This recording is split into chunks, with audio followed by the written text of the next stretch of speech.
Dear students, भगवान से मैं यही प्रार्थना करती हूँ कि मेरे सभी बच्चे स्वस्थ रहें। बच्चों, अगर काली रात के बाद सुबह होती है, हर काली रात के बाद चमकीली, उजली व ऊर्जावान, कोरोना जैसी रात का भी जल्दी ही अंत होगा जब हम सब घर पर सुरक्षित रहेंगे।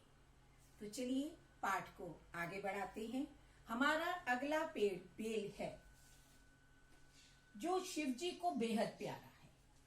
इसे संस्कृत में बेल तथा अंग्रेजी में वुड एप्पल कहते हैं। श्रावण मास में शिव जी के प्रिय मास में आने वाली शिवरात्रि की बात हो या फिर दुर्गा पूजा के दौरान दुर्गा माँ को इस पेड़ की शाखा से जगाने की बात हो, इसका महत्व अपने आप ही बढ़ जाता है। बेल का वृक्ष लक्ष्मी जी का निवास स्थल भी माना जाता है।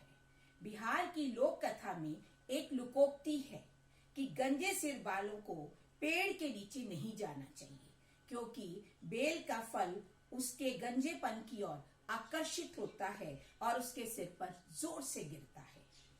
लोकोक्ति और मुहावरे में मैं अंतर बताती हूँ क्या होता है। लोकोक्ति स्वयं में पूर्ण वाक्य होती है, जबकि मुहावरे वाक्य के अंग होते हैं। मुहावरे शरीर के अंगों पर भी आधारित होते हैं, जैसे कानों पर जूं ना रेंगना, जबकि लोकोक्ति लोक अनुभव पर आधारित होती है। एक कथा और प्रचलित है, वह ये कि एक शिकारी शिकार करते समय जंगल में भटक गया और थककर बेल के पेड़ पर चढ़कर बैठ गया। पेड़ के नीचे शिवलिंग था। उस दिन शिवरात्रि थी। अपने बैठने के स्थान को आरामदेह बनाने के लिए उसने बेल के पत्ते तोड़े, जो अचानक ही शिवलिंग पर जा गिरे। पसीने की बूंदें शिवलिंग पर जा गिरी और भूखा रहने पर उसका व्रत यानी उपवास भी हो गया। शिव जी उससे बहुत प्रसन्न हुए और उसे सुखी जीवन का वर दिया। अब इस पेड़ की गुणवत्ता की बात की जाए तो इस बेल के गूदे का शरबत स्वादिष्ट होने के साथ साथ पेट के रोगों में भी आराम जो है वो लाभदायक होता है।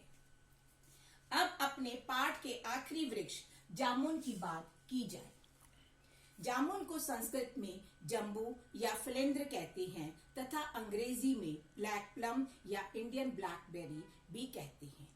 इस पेड़ के यानी कि जामुन के रंग को तूफानी बादलों के साथ मिलाया गया है, क्योंकि धार्मिक मान्यताओं के अनुसार बादलों के देवता मेघ ने धरती पर जामुन के रूप में अवतार लिया था। वनों में अपने आप उगने वाला यह वृक्ष पशु पक्षियों का प्रिय भोजन है। पंचतंत्र की कहानी तो आप सभी ने सुनी होगी कि एक तालाब में एक मगरमच्छ रहता था और उसकी दोस्ती जो है वो जामुन के पेड़ पर रहने वाले बंदर से हो जाती है। उसकी पत्नी को, मतलब मगरमच्छ की पत्नी को, जैसे ही यह दोस्ती पता चलती है, वह बंदर के कलेजे को खाने की जिद करने लगती है। तो मजबूरीवश जो था मगरमच्छ को अपने मित्र जो है वो बंदर को क्या करना, अपनी चिकनी चुपड़ी बातों से बहला फुसलाकर अपनी पत्नी के पास लाना था। वो जो है अपने तालाब में उसे अपनी पीठ पर लाद कर ले जाने लगा, परंतु रास्ते में बंदर को उसकी खराब नीयत का पता चलता है, तो वह चालाकी से वापस जामुन के पेड़ पर पहुंच जाता है। वह यह कहकर कि मेरा दिल तो पेड़ पर ही रह गया है। इस तरह इस पेड़ ने बंदर की जो है वो जान बचाई। इसके बीजों से डायबिटीज रोगियों के लिए औषधि बनाई जाती है। फलों से शरबत और सिरका बनाया जाता है।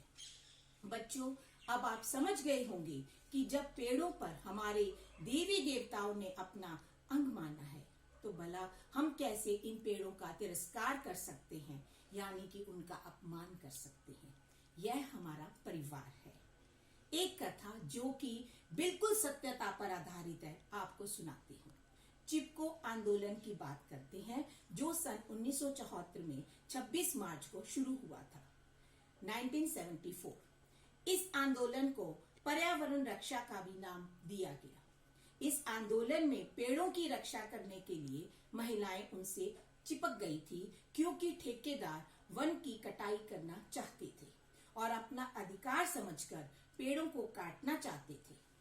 यह आंदोलन गौरा देवी के नेतृत्व में उत्तराखंड की महिलाओं ने शुरू किया था और अपने प्राणों की परवाह ना करते हुए इस आंदोलन को असफल बना दिया था।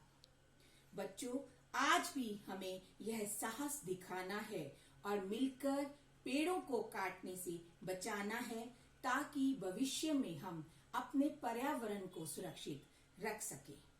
वृक्ष धरा के भूषण, भूषण मीन्स गहना, दूर करे प्रदूषण।